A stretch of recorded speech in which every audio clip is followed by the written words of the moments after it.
Hello, friends. This is Dr. Manoj Ranka, working as a principal consultant in Max Group of Hospitals, New Delhi. So today I'm discussing upon some latest updates in hypertension. To begin with, WHO, nearly 63% of total deaths in India are due to non-communicable diseases, of which 27% are attributed to CVD, cardiovascular, which affects 45% of people in 40 to 69 years age group. Raised blood pressure is among the most important risk factor for CVDs. Moreover, it remains poorly controlled due to low awareness about the hypertension and lack of appropriate care through primary care and poor follow-up. So here are some important points which needs to be highlighted. Like in India, the prevalence has gone up to over 30 years to 38% in men and 32% in women, from 29% and 28% respectively, as per the WHO. Despite that, nearly half of the people, or 51% of men and 41% of women with hypertension, are unaware of the condition. Additionally, over 62% of men and more than 53% of women living with hypertension did not get treatment. Medications were used to control blood pressure in fewer than 1 in 5 in men and 1 in 4 women with hypertension worldwide. International Society of Hypertension has released ISH 2020 Global Hypertension Practice Guidelines. The inclusion of optimal and essential treatment paradigm attempts to address the issue that in resource-poor setting. The AHA, that is American Heart Association, and the American College of Cardiology, has released a scientific statement in 2021 offering new guidelines for management of stage 1 hypertension among the patient with low ASCVD risk. Among low-risk adults with stage 1 hypertension, management starts with non-pharmacological therapy. If blood pressure remains uncontrolled at 3 to 6 months, considering starting the pharmacological therapy after that.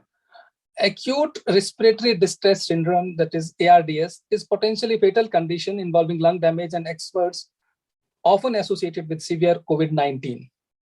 A recent study which appears in Journal of American College of Cardiology reports that metoprolol can reduce the lung inflammation and improve respiratory function in people with COVID-19 induced ARDS. Lowering systolic blood pressure targets down to 110 to less than 130 mmHg range substantially reduced CV adverse events in STEP randomized trial, affirming that sprint findings for an older Chinese population. Among some 8,500 patients aged 60 to 80 in China, the intensive target trimmed 26% of composite CV risk. Finding from now a second major trial supporting a lower target could unite the guidelines, which even among US professional society range from threshold to 130 to 150 mmHg of mercury. With regard to prognostic value of ambulatory blood pressure monitoring and nighttime blood pressure, the European guidelines of management of hypertension recommend that diagnosis of hypertension should not only be dependent on the office BP measurement, but also on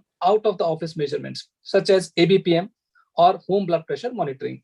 24-hour and nighttime BP measurement were associated with greater risk of mortality and composite of CV outcomes.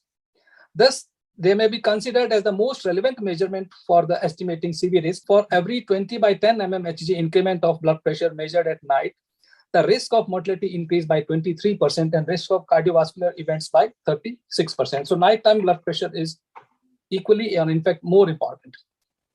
Most patients with hypertension require lifelong medical therapy to achieve optimal blood pressure control. The 2018 European guidelines equally recommend 5 classes of antihypertensive drugs. Considering high non-adherence treatment, the importance of combination treatment is particularly highlighted to improve the adherence to therapy and blood pressure control.